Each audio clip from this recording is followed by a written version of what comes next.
తెలివి తక్కువ శిష్యులు ఎలా ఉంటారో దానికి ఒక చిన్న ఉదాహరణ చెప్తాను, వినండి. పరమానందయ్య అనే గురువుకి చాలా మంది శిష్యులు ఉన్నారు.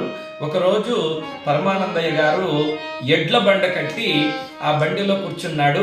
శిష్యులందరూ వెనక నడుచుకొని వస్తున్నారు. శిష్యులారా, చెప్పండి గురువు గారు, బండిలో నుండి ఏదైనా వస్తువులు కింద పడిపోతాయేమో కాస్త చూస్తూ ఉండండి అన్నాడు. సరే గురువు గారు, మేము చూస్తూ ఉంటాం, మీరు పడుకోండి కాసేపు అంటే ఆయన సరేలే శిష్యులు చూసుకుంటారని పడుకున్నాడు. దారిలో పోతూ ఉంటే ఎద్దుల బండిలో నుండి ఒక చెంబు కింద పడిపోయింది. ఒక శిష్యుడు అన్నాడు, రే చెంబు పడిపోయింది, చూసావా? చూశాను రా. నువ్వు చూసావా? చూశాను. నువ్వు చూసావరా? చూశాను. ఊరికే చూస్తూ ఉన్నారంట. ఇంకొంచెం దూరం వెళ్ళారు. ఎద్దుల బండిలో నుండి గురువు గారు పెట్టి పడిపోయింది. చూసావరా? చూశాను. నువ్వు చూసావా? చూశాను. చూసావా? చూశాను. పదండి. చూస్తూనే ఉన్నారండి.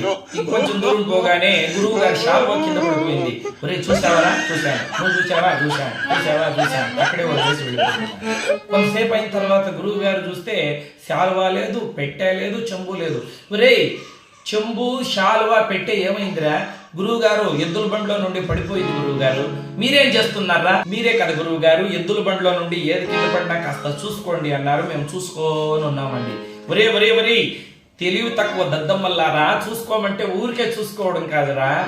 ఎద్దుల బండిలో నుండి ఏది కింద పడినా ఎత్తి బండిలోకి వేయమని దాని అర్థం.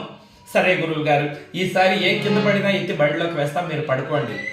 సరే సరే, మీతో నాకు పెద్ద తలనొప్పి అయిపోయిందని గురువు గారు పడుకున్నారు.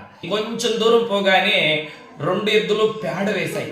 వాళ్ళు ఏమన్నారు, గురువు గారు ఏది కింద పడినా ఎత్తి బండిలోకి వేయమన్నారు కదా, పేడ కింద పడింది ఎత్తి వేయండిరా అని ఆ పేడ వేసి గురువు గారు మొక్క మీద వేశారు. అయ్యో అయ్యో అయ్యో, ఇదేంట్రా పేడ ఎత్తి బండిలోకి వేస్తున్నారు?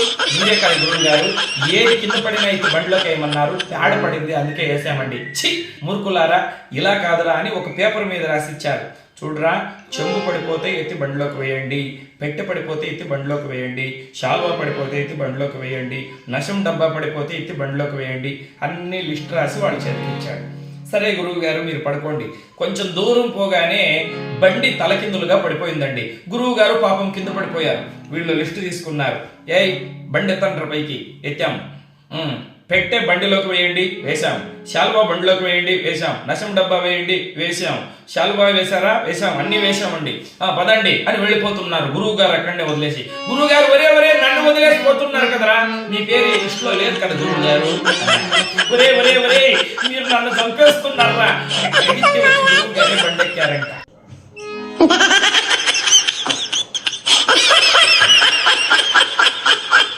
ఇటువంటి తెలివి తక్కువ శిష్యుల్ని గురువులు మాత్రం ఎలా మార్చగలరండి? కాబట్టి సొంత జ్ఞానము అనేది కాస్తైనా మనలో ఉండాలి.